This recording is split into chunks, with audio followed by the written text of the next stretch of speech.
I also really like that UFE's like invaded UFEs. It's really pleasing to me. Let me see if we can actually make this work now that it matters.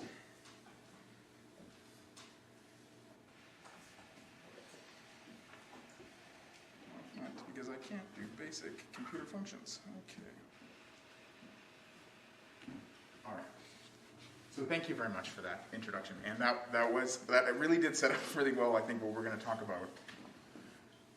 My name is Dale McCartney. I'm an assistant professor at the University of the Fraser Valley, and I'm going to talk a little bit about the history of international student crises in Canada and lessons we can learn from it. I want to start by acknowledging that I produced this work on the unceded territory of the Musqueam, Squamish, and Tsleil-Waututh peoples, and that UFE is located on Sol-Tumuk, the territory of the Stalo. Okay, so we framed this talk as a talk about a crash, and this crash being the introduction of international student caps, but also of changes to immigration policy that made it so that the number of international students who are coming to Canada has been dramatically reduced. And this has been talked about, I think, with good reason, as a crisis, or crises, maybe more accurately. There's multiple levels or multiple versions of crisis that are emerging. So we've got crises like the revenue crisis that we talked about, the $37 billion that international students brought to Canada, a crisis that becomes even more pressing as tariffs perhaps interrupt other export regimes, and international students who are mostly not American could step in the spot. Anyways, we've got the housing crisis that sort of precipitated this crash. And we have the crisis that students are facing, which many of you probably know. Students in Brampton, Ontario just took down an 150-day encampment protesting the way the government's treated them. That joins the long-standing encampment in PEI and others. This isn't the first time we've seen international students sort of in the crosshairs of a crisis and being blamed for social ills that are not necessarily their responsibility. This quote, some of you might know this line, "The history rarely repeats, but it often rhymes," is usually attributed to Mark Twain, but I don't think he actually said it. But I do want to look at one of these earlier crises, which sort of happened in the late 1960s and early 1970s, to sort of give us a little bit of insight into what I think we're going to see in the near term in Canada now. So to frame this, we have to recognize that it's important to say that international students started coming to Canada in large numbers after World War II. They arrived partly as aid targets, but many of them privately funded themselves, probably more than half. Much like we were talking about 20 years ago, they weren't talked about really. They were generally seen as sort of as welcome sojourners, brief visitors who were, especially for non-European international students, were going to leave until in the late 1960s attitudes really changed. And there's actually multiple factors played a role in this. One of them is the 1967 immigration changes that made it so that international students became eligible to be immigrants. But the other one, probably the most important one, was the Sir George Williams University affair. Some of you might know this. It was a protest by racialized students, mostly black and East Asian students, at Sir George Williams University, which is now part of Concordia, against racism from their professors. When the university wouldn't take their claims seriously, they occupied the computer lab for 13 days until they were attacked by the police. The computer in the lab, because of course it's 1969, so the computer lab was one computer, that was the entire floor. The computer in the lab was destroyed. This is a photo of them littering the computer punch cards out the windows as they were being arrested. 97 students were arrested, 45 of them were international students. When the occupation was happening, there was a sort of national clamor to come to grips with and think differently about international students. That happened at the parliamentary level, but happened in mainstream media too. And out of this emerged a bunch of new ideas about students. So they had mostly just been neglected before, but suddenly they were seen not as aid targets, but as wealthy elites who were competing with Canadians for resources. They were increasingly seen as political radicals who were disrupting Canadian life. One progressive conservative MP named Duncan Beattie called them Mao followers, which is just a phrase I find really charming in its own way. And then there was a tremendous amount of anger inside institutions as well, particularly at the University of Toronto and the University of British Columbia, about the idea that international students, especially from Hong Kong and Chinese students from Malaysia, were taking too many spots in too many programs. And so internally, programs began instituting quotas to limit the number of students they were welcoming from East Asia, which is something that was kind of just not even talked about only a few years earlier. The result of this was a mainstream discourse that saw international students radically differently, that suddenly saw them as really unworthy of study, certainly unworthy of aid funds, because they were seen as wealthy now, but unworthy academically, and also hugely unwelcome, dangerous even. And the result of this was a number of policy and public shifts in the policy and public discussion in the 70s that I think can give us some clues about what we're likely. I mean, I think lots of the insights I'm about to offer, we're already experiencing. Like, I don't think anything's going to surprise you here. One of the things that became really clear in the 70s is that you know, we talked. Ansha mentioned critical scholarship that's emerged around international students. There were critical speakers about international student issues in the 1960s and 70s. For example, Rory McBlain, who was the head of UBC's International House in the late 1970s and early 1980s, he spoke often about international students and their needs. Or the person on the right, Kay Riddell. Kay Riddell was the most influential figure in international student policy in Canada between 1950 and 1970. She was the head of a group called Friendly Relations with Overseas Students, and then she became the head of the University of Toronto's International Student Centre. She was frequently consulted by the Department of Foreign Affairs about international students in the 1950s and 60s. She exchanged extensive letters with them. They offered her several jobs. They offered her the same job several times, actually, in an attempt to get her to take up this issue of them as foreign affairs. In 1969, she retired. Soon after her retirement, the changes began to happen. She tried to weigh back in, wrote letters to government officials, tried to speak publicly, but was totally drowned out. There was just no interest in hearing critical voices in a context where it seemed like the national interest was so clearly aligned against international students. International education as a project hugely suffered too. So the internationalism that had once underpinned it, the idea that people were learning from each other, what I have called on the places humanitarian internationalism, disappeared almost immediately. And what replaced it was this sense that international students were a burden, that they were academically unprepared, that they were taking spots that other people should occupy, that Canadians should have a right to, that they were taking resources they didn't deserve. And the spirit of this, the idea of having an international education framework, the idea that we should learn from the rest of the world, became kind of passé and out of fashion, even in the context of organizations that you might expect to support it.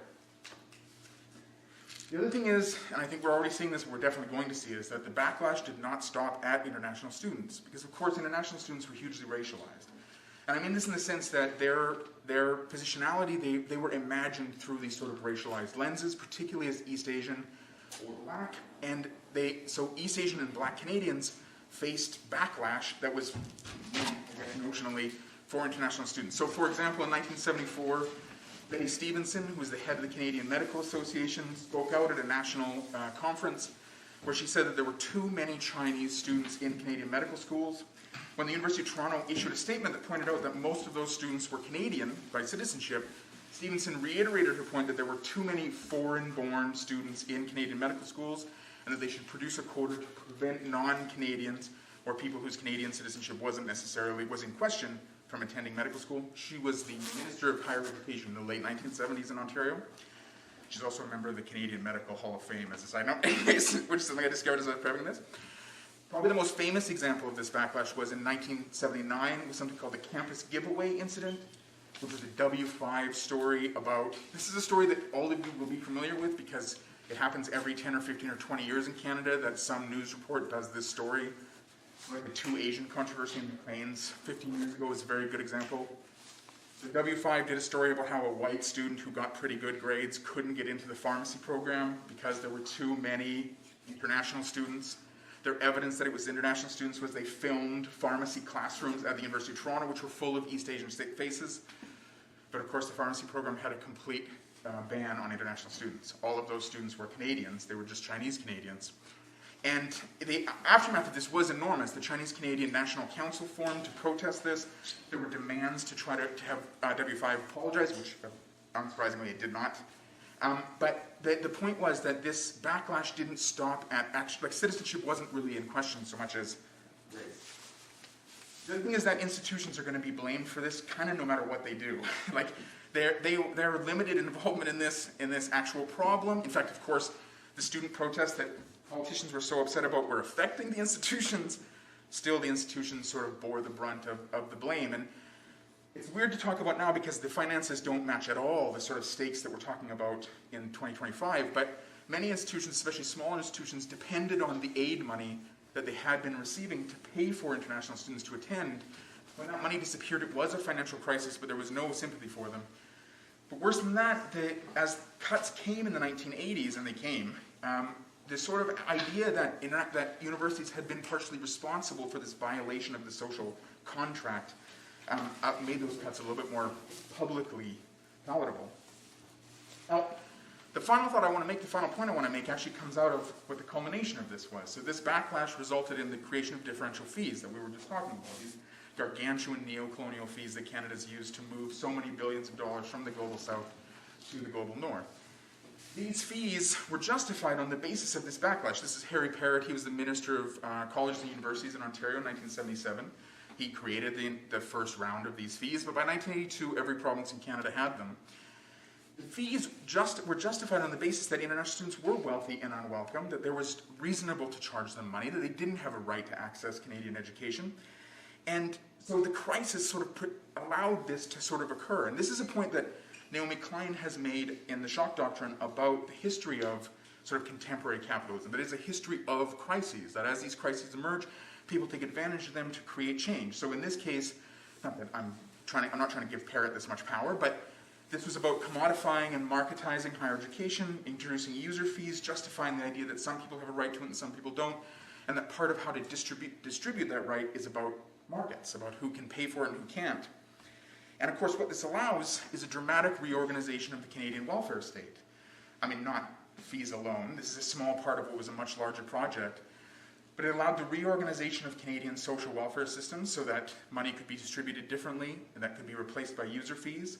And those user fees ultimately allowed for the dramatic decrease of Canadian corporate taxes. And so this was an attempt to funnel wealth upwards, an effective attempt, by the way, an incredibly effective attempt, that was paid for by user fees that were justified on the basis that international students were foreigners, dangerous foreigners, who had to be blocked. And of course, this is the basis of the contemporary crisis, as Anchi was just talking about, right? In the early 2000s, Canadian institutions didn't collect that much tuition from international students, and they didn't really rely that heavily on tuition, especially in the 80s, actually. By 2025, of course, we can see, this is from Alex Usher's work, you can see the gargantuan importance of tuition and user fees in general in supporting the higher ed sector. So, of course, this means they recruited. They recruited as aggressively as they could. They had no concern about the possible outcome. There was very little concern about the impact it would have on the students themselves, who've suffered and are now suffering more, or the effect it might have on higher ed, or the effect it might have on housing, or so on. And all of this sort of justified by the fact that they desperately needed the money because of this much earlier crisis that had made it reasonable to charge these fees in order to collect it. So I think the question I kind of want to leave us with, as I'm going to pass off to Lisa, who's going to do a much better job of explaining exactly what's happening here. The question I kind of want to leave us with is like, how is this crisis going to be used? How are we going to see this crisis used? And I think we should be ready for the fact that people are ready to use this crisis, and they will use it to try to advance their sort of own interests in this space, much as they did in the 1970s. Anyways, thank you very much, and I will.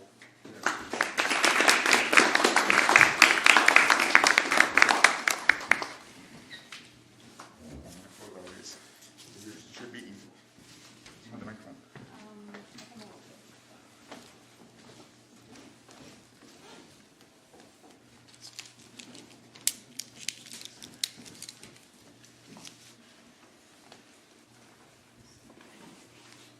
Thank you, everyone, so much for joining. Is my volume okay? Speaking? Great. So I'm going to pick up on Dale's excellent talk, where it left off, and contextualize the more recent web of restrictive international student policies and try to put them in relation to broader migration trends in Canada.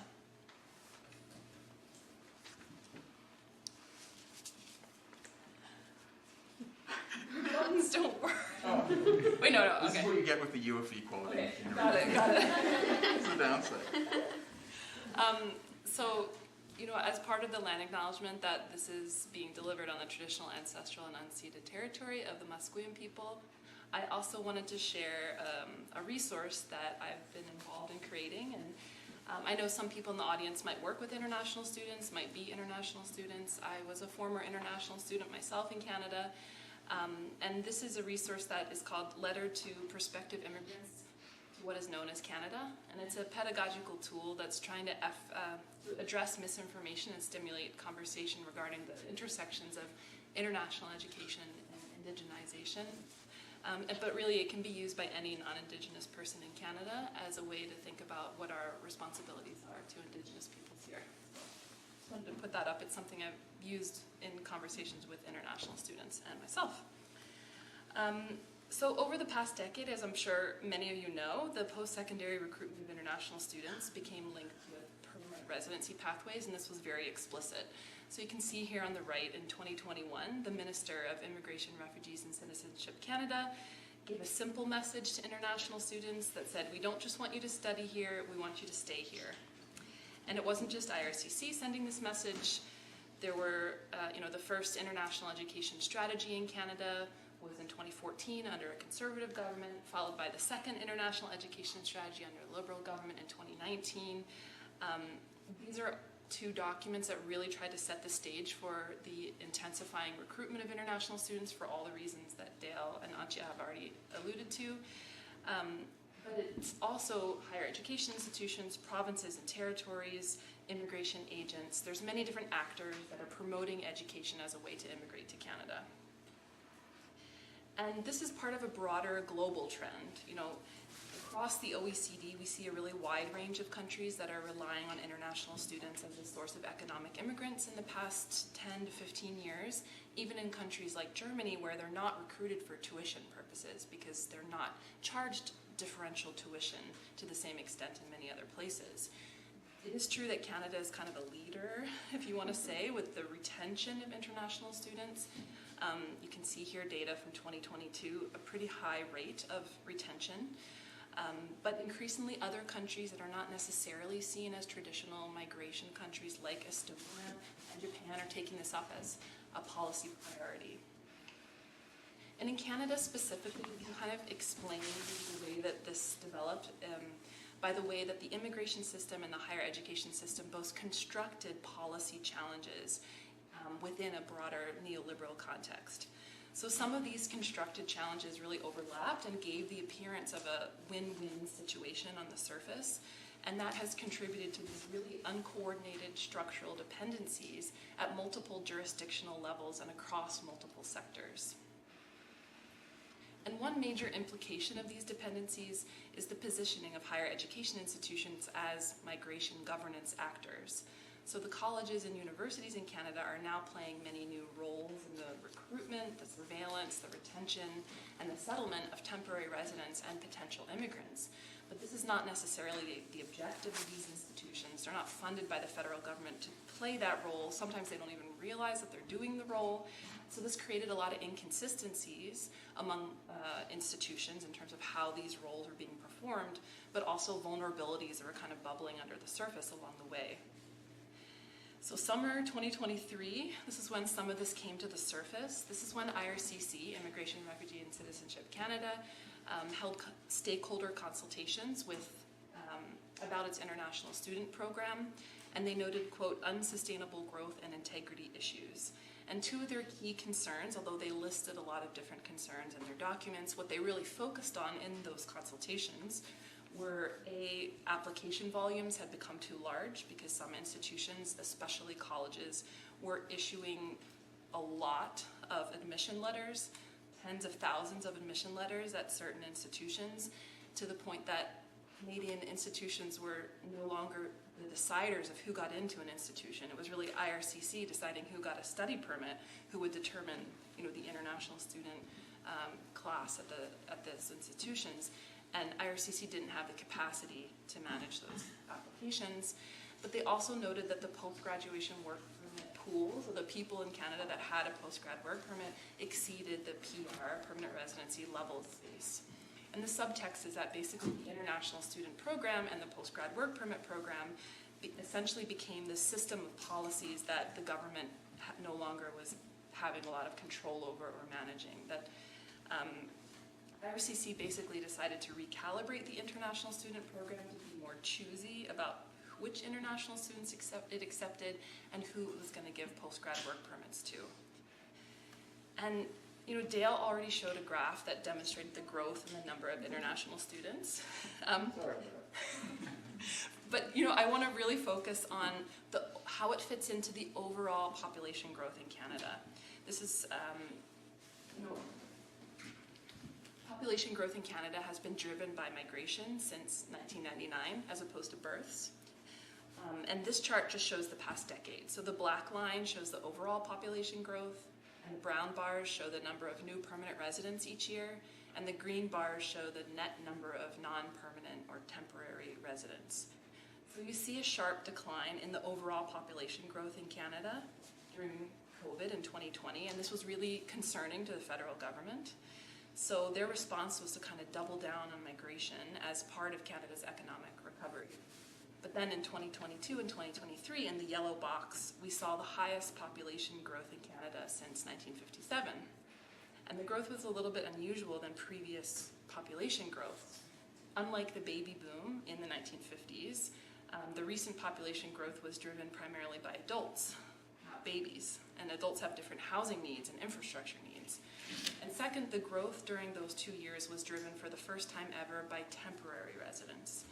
And a big proportion of those temporary residents were either international students or post-graduation work permit holders or their spouses.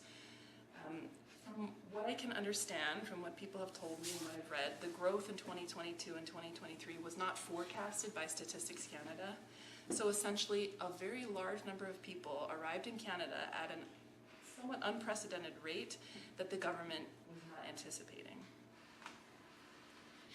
And it coincided with a decline in the federal government's popularity, as you may be aware of. So this is the federal, vote intention over time. The Liberals are in red, the Conservatives in blue, and you can see in the yellow box from 2022 to 2024 in September, there's a very concerning political situation for the Liberals, which would likely make them start to look at some of the public opinion polls and figure out how they're going to try to turn this around.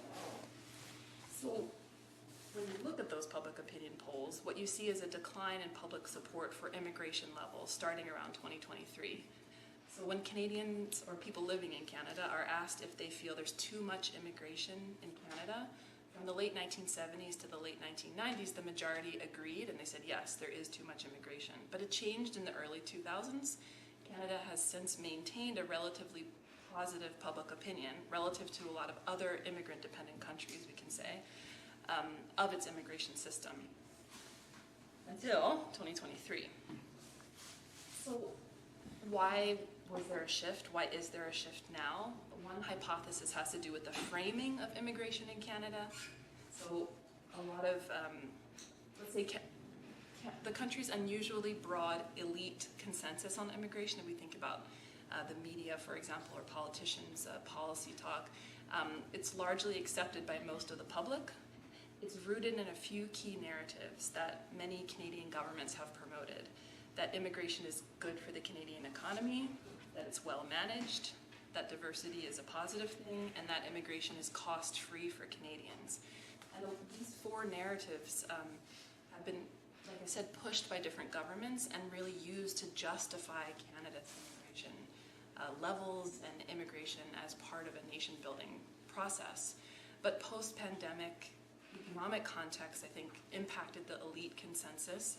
It's become fractured, and now the public no longer is supportive of a lot of those broader narratives. And when Canadians in recent years are asked, which immigrants should be prioritized, you can see international students are actually at the bottom. And I think my interpretation of what this tells us is that this dominant dehumanizing narrative focusing solely on the value of international students' economic contributions to Canada, which is the kind of resounding reason that there's been given to the public as to why international students are good for Canada, it's no longer convincing. And international students are no longer seen by the government at this point as all being ideal immigrants. So this brings us to January 2024. This is the government's first study permit application cap, and they wanted to aim to reduce study permits by 35% for that year. But then over the year, they'd make a lot of policy changes. They restrict student spouse work permits, increase the cost of living financial requirements, and most recently, and probably I think the most dramatically, they restricted the post-graduation work permit to either university graduates or for college graduates, they need to be in programs that are linked to labor market needs. And there's two things that I think I want to highlight about these changes. One, as Antje already mentioned, they're extremely complex and coming throughout the year in what seems to be a haphazard method. It's really difficult for people to understand what the policies are going to be. and it causes deep anxiety and confusion for a lot of international students in Canada and those planning to come.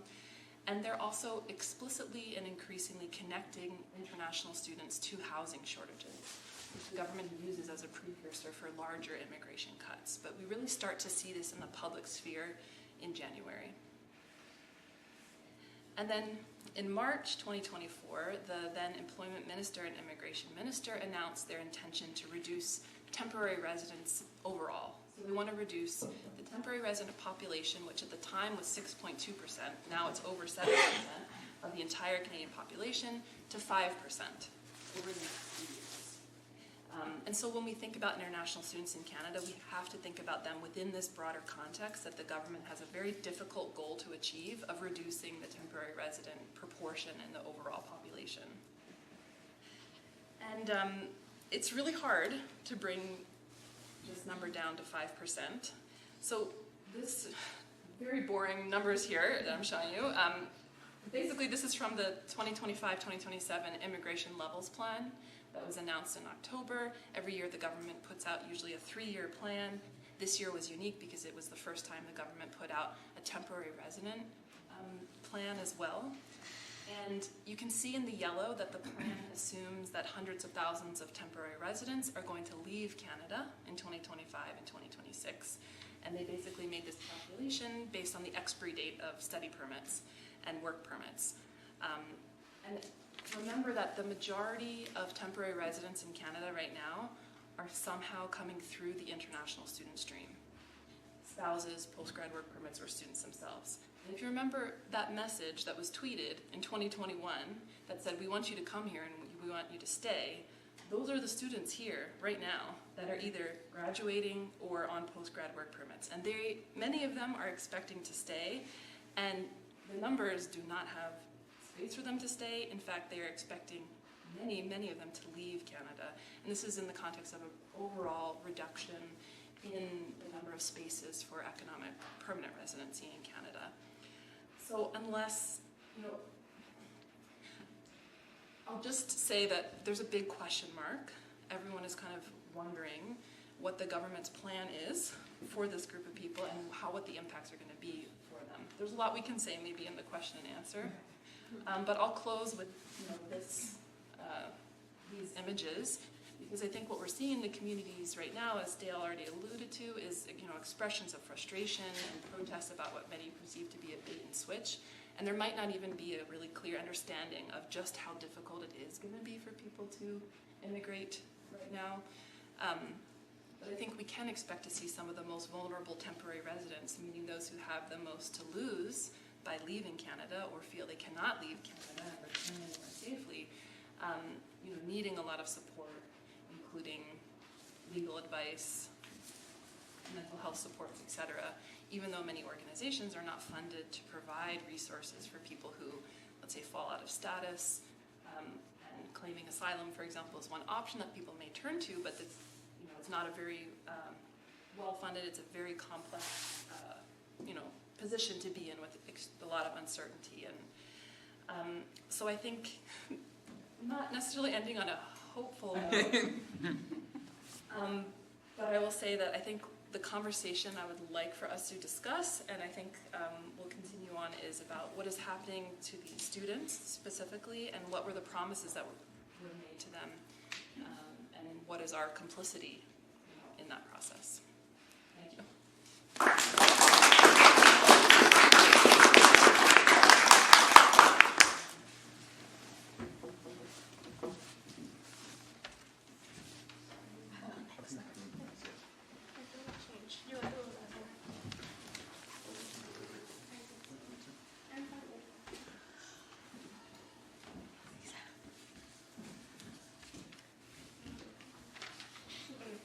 Hi everyone, thank you for being here. So in a kind of different perspective to what Dale and Lisa just talked about, I'm going to bring us kind of a more transnational perspective. And my research is about how to build a highly skilled migrant, thinking out Mexican professionals and their mobility journeys in North America.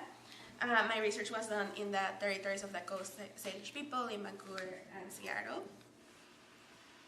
So to briefly introduce who I'm talking about, my research is really about elites, but also the global middle classes, which would be considered part of like the upper middle classes in Mexico. So I did an initial set of 30 interviews with skilled Mexican migrants in Vancouver. I did 13 interviews in Vancouver for my PhD research, but for my master's research I had done also additional 20 interviews. And then I also interviewed people in Seattle who were mostly software engineers working for Microsoft. 100% of participants have a university degree, which they obtained in Mexico. So that's also a very big difference compared to how we usually talk about international student migration to Canada, where most people assume that people come here for undergraduate education. I'm really talking mostly about people who are recruited for graduate school or that have come for short exchange programs and then return through the networks that they have built over time to work in Canada after completing their undergraduate education in Mexico. One of the findings of my dissertation was that around 96% of participants went to international private schools. So an argument that I'm making is they are acculturating in place through mostly American curriculum education. They are fully bilingual in English and Spanish. And 50% of participants speak 3 languages. The most common are German and French, besides English and Spanish. And 37% are pursuing or already have postgraduate education, which they obtain. In Canada, it's mostly where they were pursuing graduate education.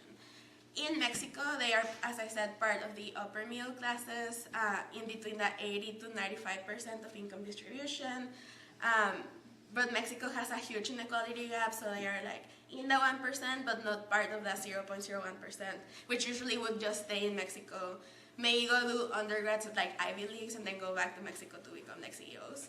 This is not the group that I'm talking about. It's more like upper, like aspirational middle classes, with household incomes of between $1,000 to $3,000 US a month.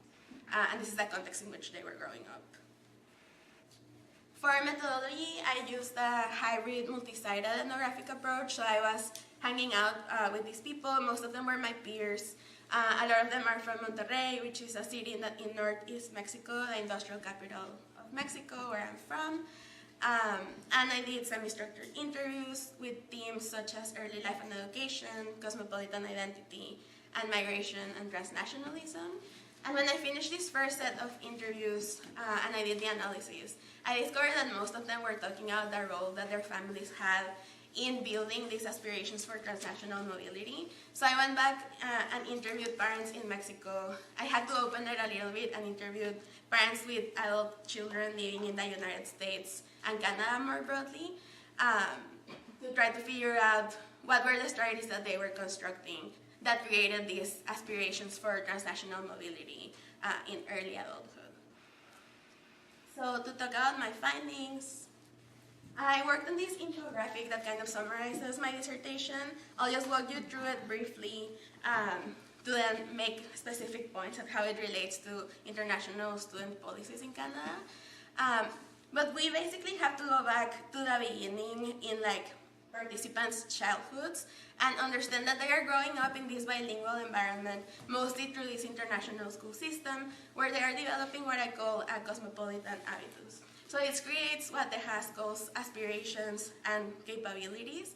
And as they go through the school system from like kindergarten to high school, they also start having these aspirations for mobility. So they are watching TV shows where like Elwood goes to Harvard. They're like, oh, I can also go to Harvard maybe at some point. I'll do the SATs. Some of them took exams like the SATs or the GRE.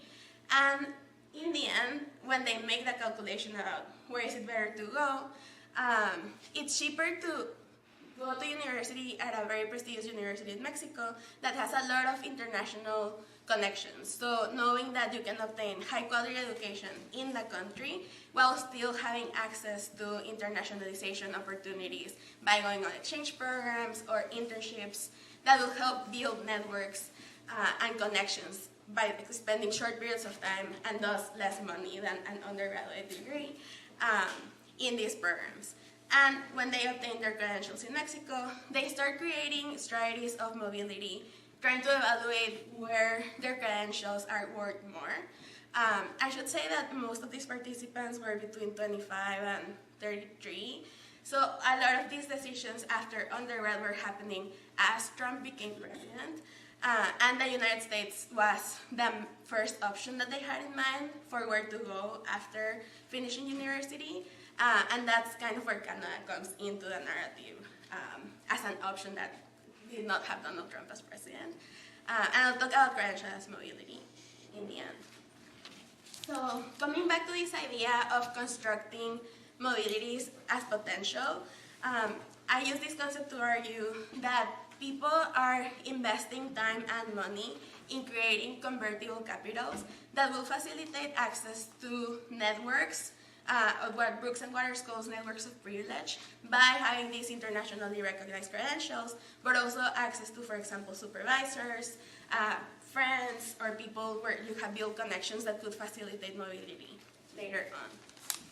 I won't spend that much time going through the quotes, but I also wanted to highlight some of the things that parents were saying, which is like when they were making decisions about, for example, where to send their kids to primary school, they thought like, oh, I know that maybe I cannot really afford to live in the US or go to the US, but I will invest in this very specific international private school system because I think that will really help my kids have access to these jobs that will allow them to maybe have a very good job in Mexico or have access to good jobs elsewhere. And they would encourage their children, for example, to not be doctors or lawyers because that would really like tie you in place.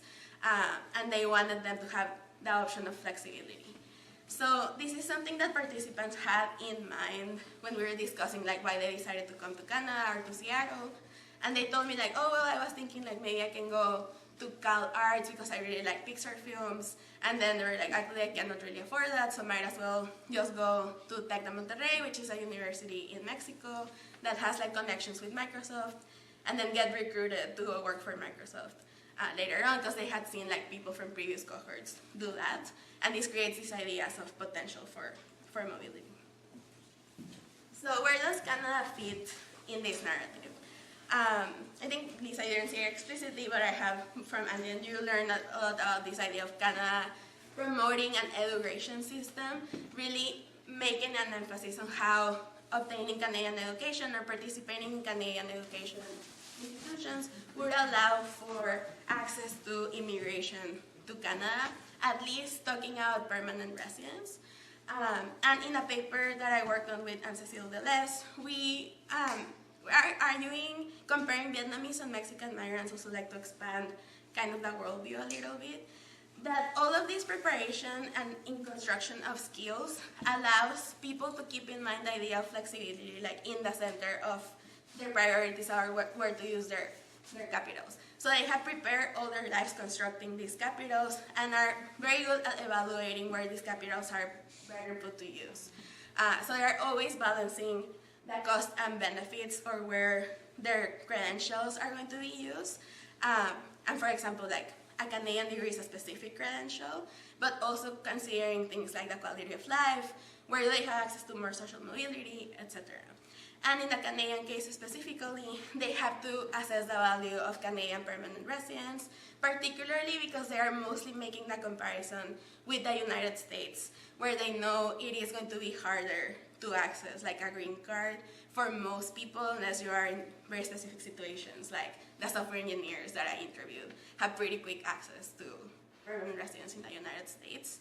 So we're making these calculations in a very almost gamified way, which I then argue that the way in which Canada talks about skills and the human capital, like express entry points, also makes it easier to think about mobility as a game, that you are able to check points and assign specific value to skills and credentials.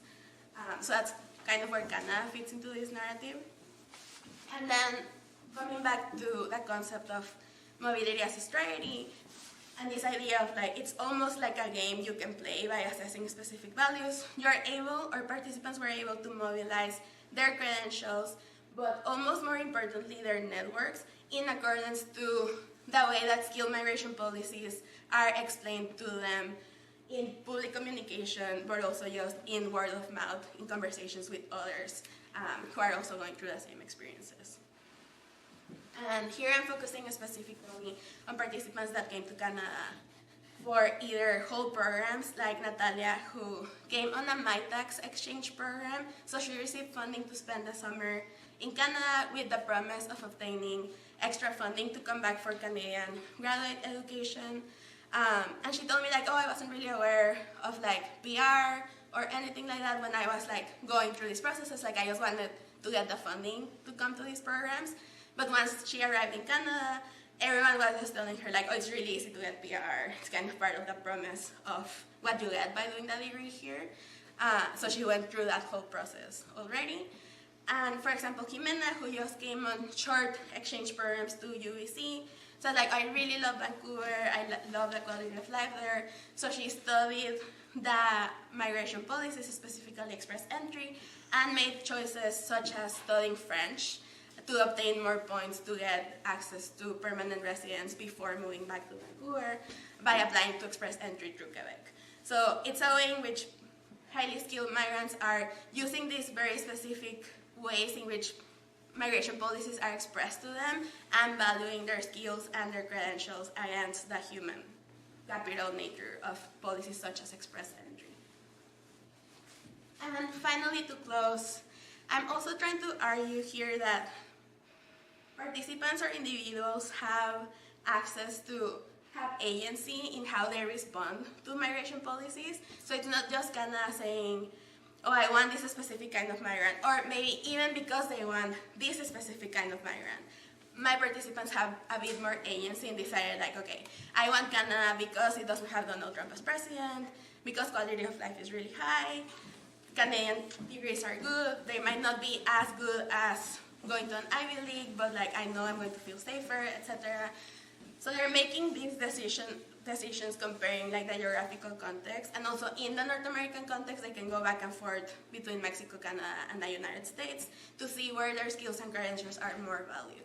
So I introduced this idea of credentialized mobility to argue that it's not only highly skilled migration in the sense of assuming that people move to a country and because they have a relatively okay experience going through the migration policies, they're going to want to stay there, which is what Canada assumes that everyone wants Canadian citizenship. But rather, people are, in response to the way that human capital is being assessed, they are also saying like, okay, this credential has this value, so I can use it here, I can try to go to the US where there's a bigger labor market, or to Europe where I will also have a good quality of life even if salaries are not that high.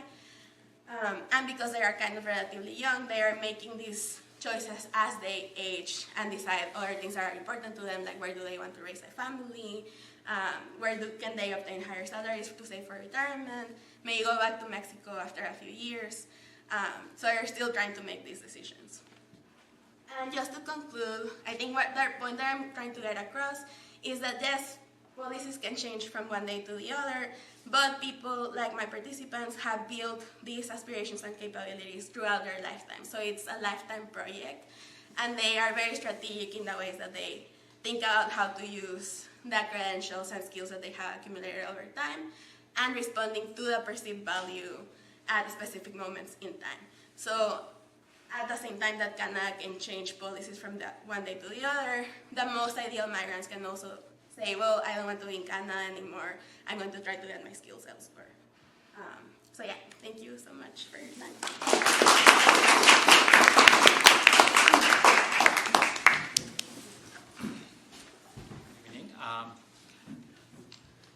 I think it's give a very solid idea that we knew the historical perspective of the international students and also the changes of policy and how that the implication of international students, right? So how those policy changes impact international students. So in my talk tonight, I'm focusing a little bit slightly different way as a social work practitioner and social work scholar. I'm framing this issue or looking this issue through the social work perspective.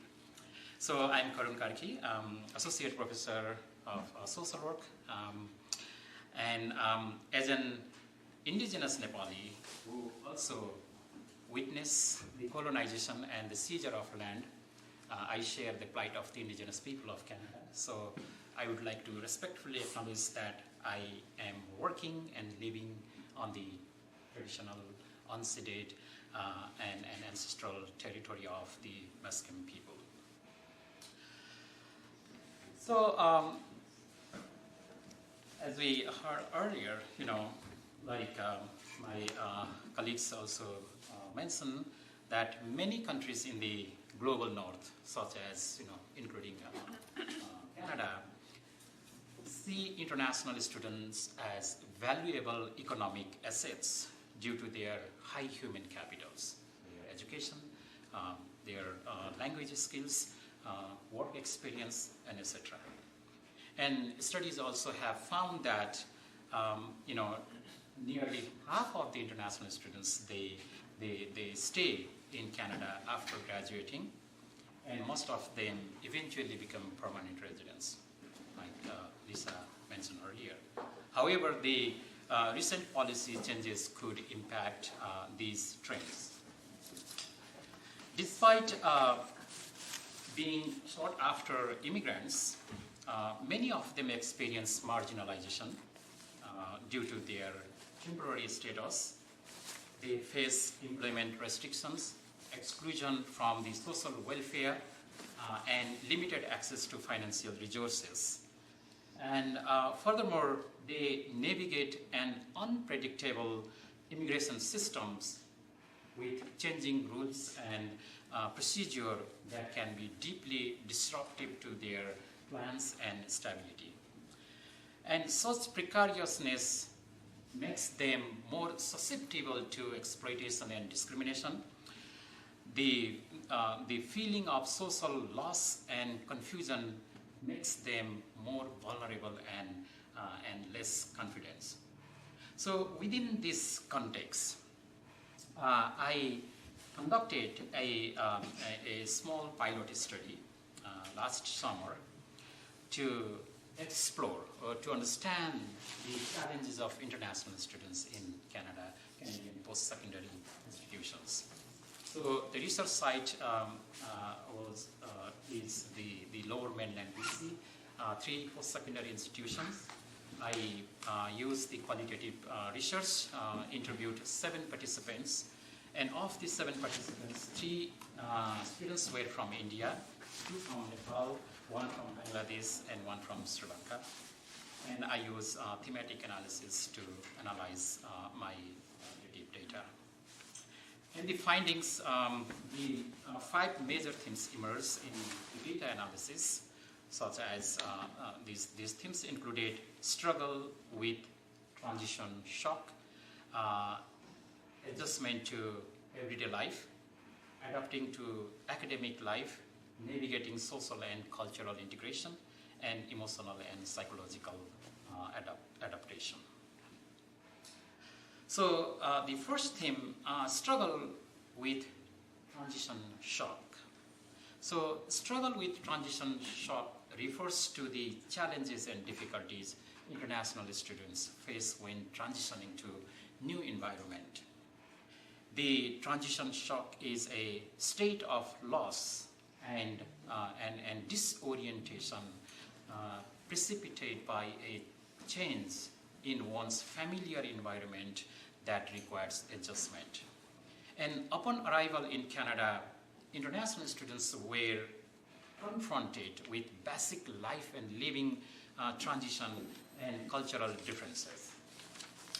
So here one of the participants shared their experiences of transition shock, saying, coming to Canada as an international student was a huge transition for me. There was so much to adjust with, such as understanding new environment, navigating cultural differences, academic system. The adjustment period was definitely not easy. It's shocking. Everything feels different. The second theme, adjustment to everyday life. International students faced challenges to basic living adjustment, such as food, housing, transportation, weather, financial, and health care. in addition, the language problem added another stress besides the basic living adjustment during their general life transition. The level of proficiency in English language may hinder adjusting and obtaining initial needs in the new environment. It's not just about learning how to manage day-to-day life in a new place, but also about overcoming language barriers that affected every aspect of their experience, from personal interaction to professional success. Here is another quote of a participants sharing about their experiences about challenges to living adjustment. Financial hardship is a major struggle for me right now. It feels like I am always struggling to make ends meet. Finding a job here has been so difficult, especially because a lot of employers just want to hire international students. On top of that, everything is getting more expensive: the rent, grocery, transportation, and everything. The third theme is adapting to academic life. So the general living transition and communication barrier gave rise to another problem for international students, that is academic adjustment. And studies have also found that life stress has greater effect on academic stress, meaning the higher the level of life stress, the higher the level of academic stress, the correlation between life stress and academic stress. And adapting to new academic system can be complex and overwhelming. For example, many students face challenges in teacher-student relationship, educational style, grading and assignments, coursework, institutional expectations, and time management. So one participant shared their experiences, the challenge to adapting to academic life, saying, school and classes are my biggest source of stress. The pressure of keeping up with assignment, exam, and just staying on top of everything feels overwhelming sometimes. Yet another biggest challenge was finding an internship. A lot of local agencies are hesitant to take on international students as interns. It's frustrating because I know I have the skill and the drive, but the status of international students makes it so much harder to even get a foot in the door. The fourth theme is navigating social and cultural integration. So while confronted with academic adjustment, the international students also encounter another challenge, the social and cultural adjustment to new environment. And being in a new social and cultural environment with Canadian values, customs, and norms make it more challenging for international students to adjust and interact effectively with the host culture and people. They experience sense of loss, deprivation as a result of being away from family, friends, and socio-cultural surroundings. So one student shared, I constantly struggle to navigate a completely new social and cultural landscape. It's hard to connect with people sometimes because I don't always fully understand what they mean and how to respond. There is constant feeling of loss, being so far away from my family and friends and from the cultural norms I grew up with. The final theme is psychological and emotional adaptation. Psychological adaptation, it's another challenge that international students faced with dealing with other challenges and life adjustment. And being away from social supports and getting acculturated into the new environment manifested different symptoms of psychological distress. Um, the and the psychological distress was in the form of depression and anxiety due to cultural shock, social and academic adjustment, communication barriers, feeling isolation, alienation, loneliness, homesickness, powerless, and helplessness. So one participant said, the biggest challenge I have faced is loneliness, which has a significant impact on my mental and emotional well-being.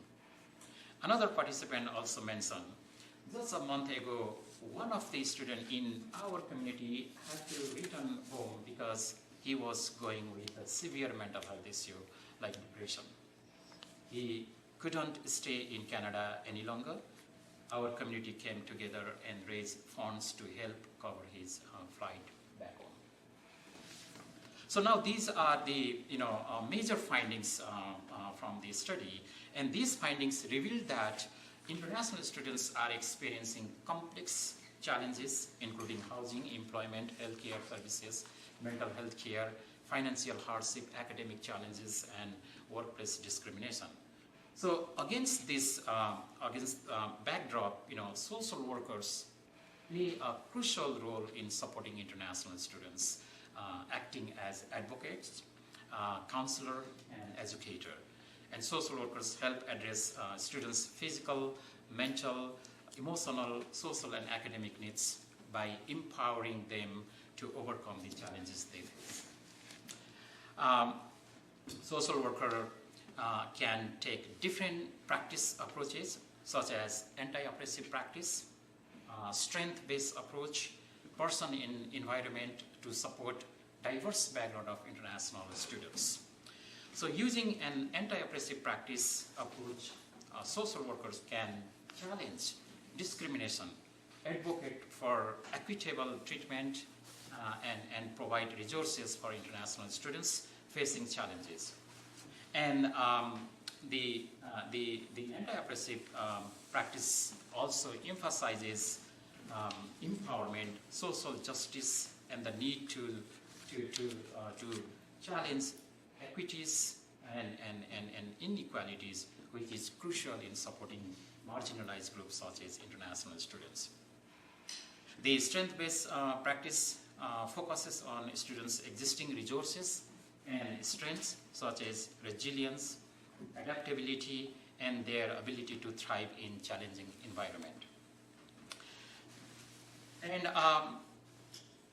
the findings also suggest that mental health issues such as anxiety, depression, loneliness, these are prevalent among international students due to a variety of factors, including social isolation, challenges with cultural adjustment, and academic stress. So given these challenges, it is crucial for social workers to understand how both individual and environmental factors shape the mental health experiences of international students. Thus, social workers should embrace the person in environment framework, helping them build coping strategies and fostering a sense of belonging in new environment. And it is also important to recognize that in many students, home culture, the mental health cannot be mental health can be stigmatized, and because of that, they feel hesitant to seek mental health services. So social workers need to be culturally aware and empathetic and culturally sensitive when working with international students. So embracing the idea of cultural humility is critically important. So we social workers are often situated in what we call social paradox. We navigate the complexities of different cultural values, societal values, our own personal values, institutional values, and bigger state level legislation and etc. So within that complex intersectionality, we as a social workers are positioned in social paradox, and when working with international students, we bring the idea of cultural humility with the international students. And I end my presentation here. Thank you. Thank you.